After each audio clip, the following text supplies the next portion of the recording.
Oke. Kita kasih naik ada Abu Hanifah. Oke, Abu Hanifah. Ya, Abu Hanifah, silakan nyalakan kamera Anda. Oke, siap. Selamat malam, Edis. Apa kabar? Bentar ya, ini mana ya itu? Juga, silakan nyalakan kamera. Ya, ini apa ketutup ini sama ini ketikan bentar ya. Aku nyalakan dulu. Bentar. Oke, apa kabar, Edis? Jumpa lagi kita, Edis. Jangan nge-kick Kabar ya. baik. Kalau kita bahas, yang pertama jangan loncat-loncat, yang kedua jangan main kick. Oke, setuju? Baik, selama Anda fokus, selama Anda tidak melanggar peraturan ya. Baik, saya teruskan. Baik. Ya, Baik, tema kita. Ini tuh, udah berapa kali aku naik di kamu, ujung-ujungnya kamu nge-kick ketika kamu udah terjepit ekornya gitu. Ini jangan kick malam ini, boleh? Baik, baik, baik. Jangan nangis begitulah, tenang, tenang. Tarik nafas dulu. Hembuskan. Dulu gitu loh. Sama Oke, kesukaan baik. kamu tuh nge-kick orang kalau udah kalah Baik, gitu. baik. Begini. Begini. Temanya kan udah jelas nih, firman Tuhan datang dari Israel, bukan dari Arab, oke? Betul, betul, betul. Nah, Nah, yang jadi kenapa masalahnya apa di situ? yang menjadi masalah? Kenapa kalian memberitakan firman Tuhan yang datang dari Arab? Nah, oke. Edis belum baca Alkitab atau gimana ini? Saya lihat Atau dari cara Edis kasih judul macam orang nggak pernah baca Alkitab ini. Baik, silakan. Apa yang mau Anda Oke, utarakan? coba buka Matius pasal 21 ayat 43, coba. Matius pasal 21 ayat 43. Baik, saya akan utarakan. Nah, coba buka. Kalau kau udah baca itu, kau pasti nggak nyinggung soal itu, Dis. Baik. Sabar, sabar, sabar. Matius pasal yang ke 21 ayat 43. Matius pasal 21 ayat 43. Matius 21 ayat 43. Baik. Saya akan bacakan ya bunyinya. Ini perumpamaan tentang kebun anggur ya. Sebab itu, jangan pelintir. Coba baca perikopnya dulu, jangan pelintir. Kau suka kali pelintir ayat. Perumpamaan. Kalau perumpamaan tentang penggarap-penggarap kebun anggur, itu perikopnya. Oke, jangan ayat itu yang perumpamaan, jangan kau robah. Coba baca selanjutnya. Ayat 43-nya. Baik, di ayat 43 dikatakan, sebab itu aku berkata kepadamu bahwa kerajaan Allah akan diambil daripadamu dan akan diberikan kepada suatu bangsa yang akan menghasilkan buah kerajaan itu. Itu dia, makanya ada firman Tuhan dari bangsa lain, tidak lagi dari bangsa Israel. Ini makanya baik. Itu terjawab ya. Oke, baik, sebentar. Udah terjawab. Poin yang pertama. Tenang. Poin yang Sabar, kedua, saya tanggapi dulu. Ini makanya kamu selalu kena tendang karena kamu ngomong terus nggak ada remnya. Tenang. Ya. Baik. Kalau kamu memahami ayat ini berbicara tentang apa?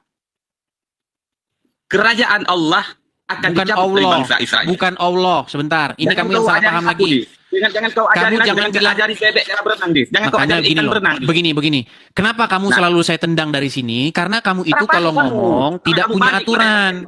Kamu selalu ngomong belepotan. Kamu ngomong merocos saja terus. Kamu nggak mau dengerin orang. Coba, itu kan udah jelas ayatnya bahwa kerajaan Allah akan dicabut dari bangsa Israel. Di mana di sini Allah? Bangsa lain itu bangsa yang mana coba? Bangsa-bangsa lain, selain bangsa-bangsa Israel. Selain bangsa Israel, Arab, selain bangsa Israel bukan Arab. Iya, tapi firman Tuhan yang diberitakan, firman Tuhan yang diberitakan oleh Tuhan Abraham, Ishak dan Yakub. Oke, pokoknya ngaku kan sekarang kan, udah ngaku bahwa Arab itu bukan daripada bangsa Israel, ngaku kan bahwa datang firman Tuhan ke Arab kan. Betul. Lalu berarti udah terjawab. Itu poin yang pertama, Dis. Poin yang kedua. Poin yang pertama. Sebentar dulu. Tenang. Saya mau tanya dulu sama kamu, ini tentang apa memangnya? Tentang apa ini? Kan udah jelas itu, kerajaan Allah akan dicabut. Jadi jangan kau bangga-banggakan lagi Israel. Kenapa dicabut? Karena apa? Dicabutnya karena apa? Karena tegak tengkuk. Jawabannya ada di Matius pasal 23. Ayat coba buka. Matius pasal 23 ayat 37. Itu perikopnya. Ini kita selesaikan dulu. Sebentar. Kita selesaikan dulu, tenang, pelan-pelan kita selesaikan. Ya. Karena tegak tengkuk. Karena apa di sini ayat ini karena berbicara apa? Itu keluhan terhadap Yerusalem ya kan? Perikopnya Yerusalem. Matius 20 sebentar. Abu, kalau kamu mau diskusi dengan baik, tenangkan dulu. Intonasi kamu tenangkan dulu. Nggak perlu harus sampai urat leher keluar begitu. Kamu suruh saya buka Matius pasal 21, betul? Betul. Udah ada di sana clear tadi. Di dalam Matius pasal 21 tenang. Apakah saya bisa bicara? Silakan. Baik. Di dalam Matius pasal yang ke-21 ini, di sini ada ayat berbunyi begini. Oleh karena itu, ayat 41 tadi ya? 43 ya? Oke. Sebab itu, Aku berkata kepadamu, aku di sini siapa? Masa orang Hong Kong? Di situ kan Yesus. Oke, betul. Masa Aku kau- berkata kepada kamu bahwa kerajaan Allah akan diambil daripadamu. Mu di sini siapa? Ya orang Israel, karena dia untuk Bani Israel, bukan untuk Bani Kutlu. Mu Jawabannya di sini, Matius 15 mu ayat di sini 4. adalah ahli-ahli Taurat dan orang-orang Farisi, betul? Tidak, itu orang Israel. Jawabannya ada di Bukan. Matius pasal 15 Di sini ayat tenang. Di sini Hanya, gitu. perikop Yesus ini hanya berbicara diutus tentang sebagai apa? domba-domba gitu. Gimana? Perikop ini berbicara tentang apa? Itu kan sudah kamu baca tadi, perumpamaan apa itu, tukang garap itu kan. Oke, tukang garap kebun anggur. Kenapa kerajaan Allah itu diambil daripada para penggarap-penggarap itu? Ya karena ada peristiwa, jawabannya ada di Matius pasal 23. Sebelum ke situ dulu ini. Enggak, di situ jawabannya. Itu kan pasal Ketika 21. dikatakan tenang. Nih, saya bacakan ini. Ketika Tuhan Yesus mengatakan ini, konteksnya adalah bagaimana mereka itu akan menolak anak yang diutus oleh Bapa di sorga. Makanya di dalam perumpamaan penggarap kebun anggur ini, ketika sang pemilik kebun anggur itu mengutus anaknya, maka para penggarap-penggarap ini, nih ya, kita baca dari 38 nih. Tetapi ketika penggarap-penggarap itu melihat anaknya itu, mereka berkata kepada seorang yang lain, lihat, ia adalah ahli waris. Mari kita bunuh dia supaya warisannya menjadi milik kita. Mereka menangkapnya lalu melemparnya keluar kebun anggur itu dan membunuhnya. Maka apa? Apabila tuan kebun anggur itu datang, apakah yang akan dilakukannya terhadap penggarap-penggarap itu? Kata mereka kepadanya, ia akan membinasakan orang jahat itu dan kebun anggurnya akan disewakan kepada penggarap-penggarap lain yang akan menyerahkan hasilnya kepadanya pada waktunya. Kata Yesus kepada mereka, belum pernahkah kamu baca dalam kitab suci, batu yang dibuang oleh tukang-tukang bangunan telah menjadi batu penjuru. Hal itu terjadi dari pihak Tuhan supaya suatu perbuatan yang ajaib di mata kita. Sebab itu aku berkata kamu, bahwa kerajaan Allah akan diambil daripadamu dan akan diberikan kepada suatu bangsa lain yang menghasilkan buah kerajaan itu. Nah, begini. Kenapa kerajaan Allah itu diambil dari orang-orang ahli-ahli Taurat dan diberikan kepada bangsa lain? Karena mereka menolak anaknya yang tunggal. Tidak seperti itu. Jangan kau pelintir ayat. Sebentar. Ini habis ini Anda bicara. Jawabannya ada di Matius pasal 23. Apakah umat muslim menerima anaknya yang tunggal? Ini bukan berbicara muslim dulu, bro. Jangan lari. Ini makanya kau tukang maling. Tadi kamu bilang. Ini namanya kamu tukang maling. Ini namanya kamu tukang mengambil ayat atau mencomot ayat, kemudian kamu tafsirkan seenak perutmu sendiri. Siapa tafsir? Ini nggak ada yang tafsir. Kenapa kerajaan Allah itu diambil daripada mereka? Karena mereka menolak anaknya. Jawabannya di Matius pasal 23. Ini sama seperti orang Muslim. Orang Muslim juga menolak anak yang tunggal yang datang dari surga. Tidak itu, bro. Jawabannya itu. Coba buka. Nggak berani kan? Gimana? Oke, boleh saya gantiin bertanya? Jangan bertanya dulu. Itu kan bantah. Takut dia ditanya. Takut ditanya, takut. Pasal 23 nggak berani. Bisa ada jawabannya. Kita kan sudah baca ini dengan clear. Bahwa ini berbicara bahwa firman Tuhan akan diambil dari orang ahli-ahli Taurat dan orang-orang Farisi. Bukan firman Tuhan yang diambil, tapi kerajaan. Iya. Ini kan berbicara dengan firman Tuhan, ya kan? Nah, itu bukan lagi, sebentar, tenang. Bahwa firman Tuhan itu atau kerajaan Tuhan itu akan diberikan kepada bangsa-bangsa lain yang menghasilkan buah. Itu berbicara mengenai semua bangsa. Mau Jawa, Batak, Sunda, Manado, semua bangsa. Jadi makanya firman Tuhan diberitakan kepada semua bangsa. Sehingga semua bangsa mengambil bagian dalam penggarapan kebun anggur milik Tuhan itu. Nah, sekarang yang menjadi pertanyaan kepada kamu. Apakah Islam? Yang menjadi pertanyaan sama kami, ya tolong dengarkan. Apakah firman Tuhan itu datang dari Arab? Nah, ketika kamu mengimani firman Tuhan datang dari Arab, pertanyaannya, kenapa nabi-nabi terdahulu tidak ada yang dari Arab?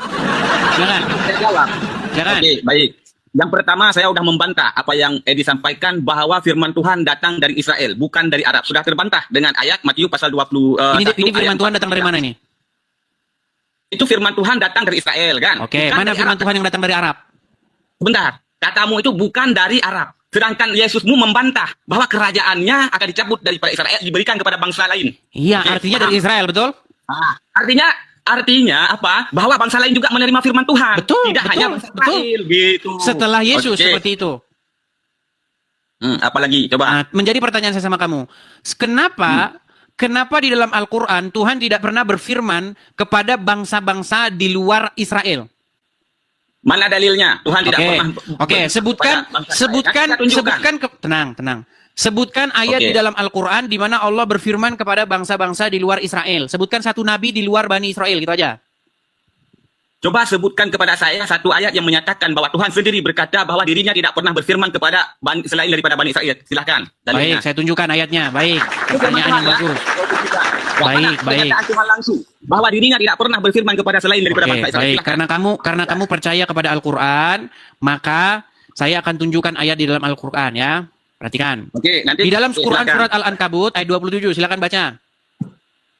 Saya nggak ada Al-Quran nih. Coba kamu yang bawa, coba kamu baca. Elis perangkat Oke, baik. tadi. Baik, surat Al-Ankabut ayat 27 ya.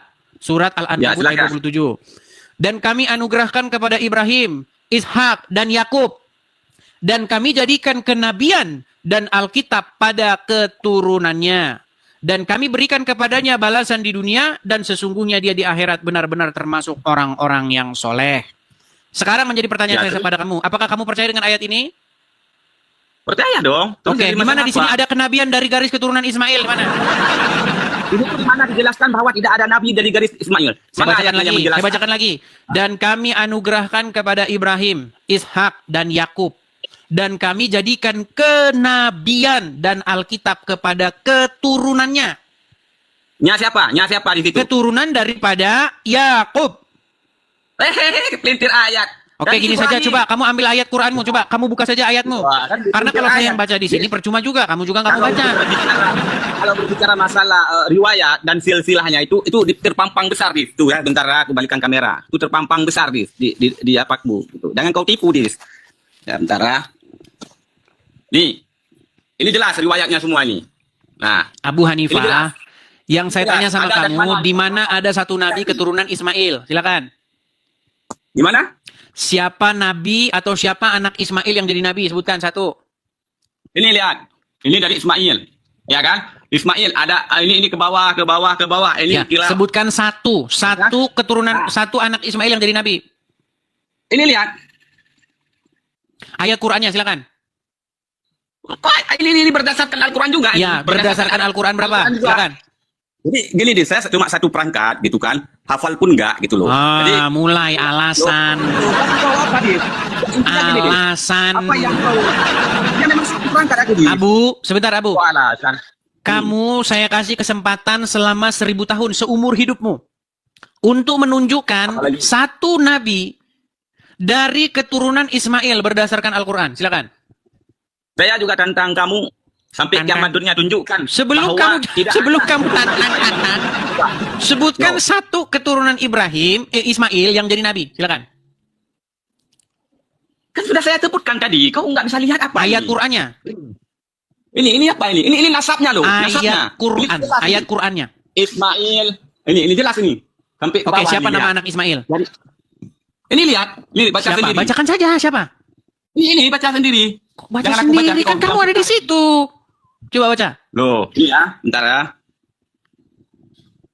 Siapa keturunan Ismail? Sebutkan satu orang keturunan Ismail dalam Al-Quran. Ini lihat. Baca, nggak Al-Quran kelihatan itu saya. Baca. Bukan buku yang menjelaskan secara tebal itu. Mulai Semua akrobat, harus nah akrobat. Pencak silat, udah mulai pencak silat dia. Sebutkan Pencak satu silat, keturunan ya. Ismail Ini dalam lihat. Al-Quran, coba. Nah, Ismail. Ini semua. Kau tanya Baca Nabi, satu kan? aja, Nah, satu. Baca tadi satu. Kilap. Kilap. Nabi. Mana kilap dalam Al-Quran? Nah, ini dia. Iya, Yang mana jelas, kilap dalam Al-Quran? itu semua berdasarkan, tidak semua harus dituntunkan dalam Al-Quran. Wah, iya berarti Semua Al-Quran harus ada kamu di dalam campakkan Al-Quran. ke belakang. Ya udah, kau tidur di bawah Kalau sana. semuanya harus Kau ditulis. tidak menggunakan Al-Quran di sana, kau dari sana. Saya sudah bilang, Islam itu kalau ngomong haruslah menggunakan dalil. Dasarnya ada. Kamu bilang Al-Quran mengatakan bahwasanya Muhammad keturunan Ismail. Tidak ada di dalam Al-Quran ayat yang mengindikasikan bahwa Muhammad keturunan Ismail. Sejak kapan Muhammad keturunan Ismail? Ada-ada saja.